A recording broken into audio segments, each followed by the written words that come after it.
So I want to start by just giving you a little bit of a big picture tour of democracy worldwide. So where are we at right now, and how are we thinking about the state of democracy in the world? In political science, there's a whole cottage industry of people who are trying to explain and understand different forms of government, and people produce typologies that classify different types of government. And there's no one right way of doing this, but one commonly accepted practice is to classify governments as more or less democratic. And the big node in that decision tree is the presence or absence of free and contested elections. And by free and contested, we mean that voters are able to have free choice. The elections have multiple candidates running, voters are free from coercion, and the results are honored. And if we have all of those things happening, which we do in a lot of places, most of the time, including the United States, that puts us in the democratic world. And then political scientists will also make a distinction between liberal democracy and electoral democracy. I don't love these labels. Liberal democracy, by liberal, we don't mean liberal in the liberal conservative sense. We mean liberal in the kind of philosophical sense, a democracy that honors people's individuality and their rights, and also features checks and balances. So these are sometimes called full democracies. And then countries that have elections, pretty good elections, but nevertheless fall short of granting, full freedom of speech, freedom of association. Maybe they don't have good checks and balances. Those we would call electoral democracies, sometimes incomplete or impartial democracies. But nevertheless, that's the kind of democratic wing. And then on the other side of the ledger, we have authoritarianism. So authoritarianism, people kind of know it when they see it, but in political science, we define it almost as a residual category. These are governments that do not have free and fair elections. If you fail to meet that criteria, you are authoritarian.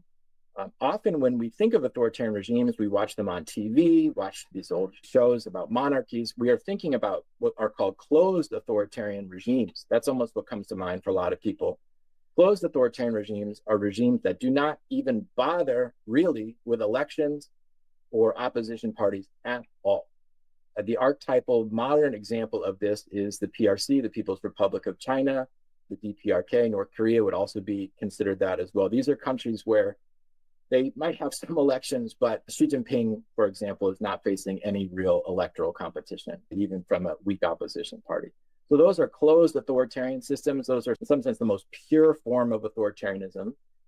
But the form of government I want to talk about a lot today is this sort of muddy middle category called electoral authoritarianism, sometimes called competitive authoritarianism. These are countries where there are elections and parties that oppose the government, but the ruling party and the leader, which we would refer to as a dictator, is using the powers of the government to have an unfair advantage over the electoral process.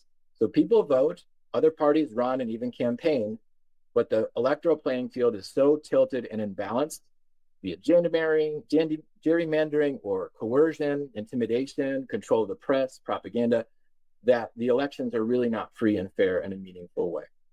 And so these systems are often the product of backsliding once healthy democracies become captured by authoritarian political figures working through the democratic institutions. And we see this kind of distortion of democracy and a kind of collapse towards electoral autocracy. So that is the process at a very abstract level that political scientists and many American citizens are now worried is unfolding currently in the United States. Is the US backsliding towards some form of authoritarian government? I should say I don't love the word backsliding because it implies moving backward. And for a country like the US, which does not have a strong authoritarian political tradition, it doesn't quite make sense to people. What are we sliding back towards? And also sounds like slip and slide, which is fun. Backsliding is not fun. So I often use the phrase democratic erosion or breakdown, which I think is more understandable for people. This is a big old slide of data, and it's one of those charts that you should spend 10 minutes looking at, and I will only give you a couple, but I will break it down for you. This is just looking at the world over time, these 4 different types over time. The data gets a little funky as we get earlier in history. You'll see this large jump in 1900. That's because the data included more countries and cases at that time. So I don't want you to get too bogged down in that. But I did want to highlight a few big trends. The first is that we are in the midst of a global democratic recession. And by that, I mean that the quantity and quality of democracy has been in decline globally for about 10 years now. And this is in sharp contrast to earlier periods of history. If we look earlier, for example, in after the fall of the Berlin Wall, we saw this explosion of democracy in the 1990s. This was the period where Fukuyama and others were writing about the end of history, this idea that democracy is sort of the only viable form of government. Authoritarianism is on the back foot, and democracy will eventually spread worldwide.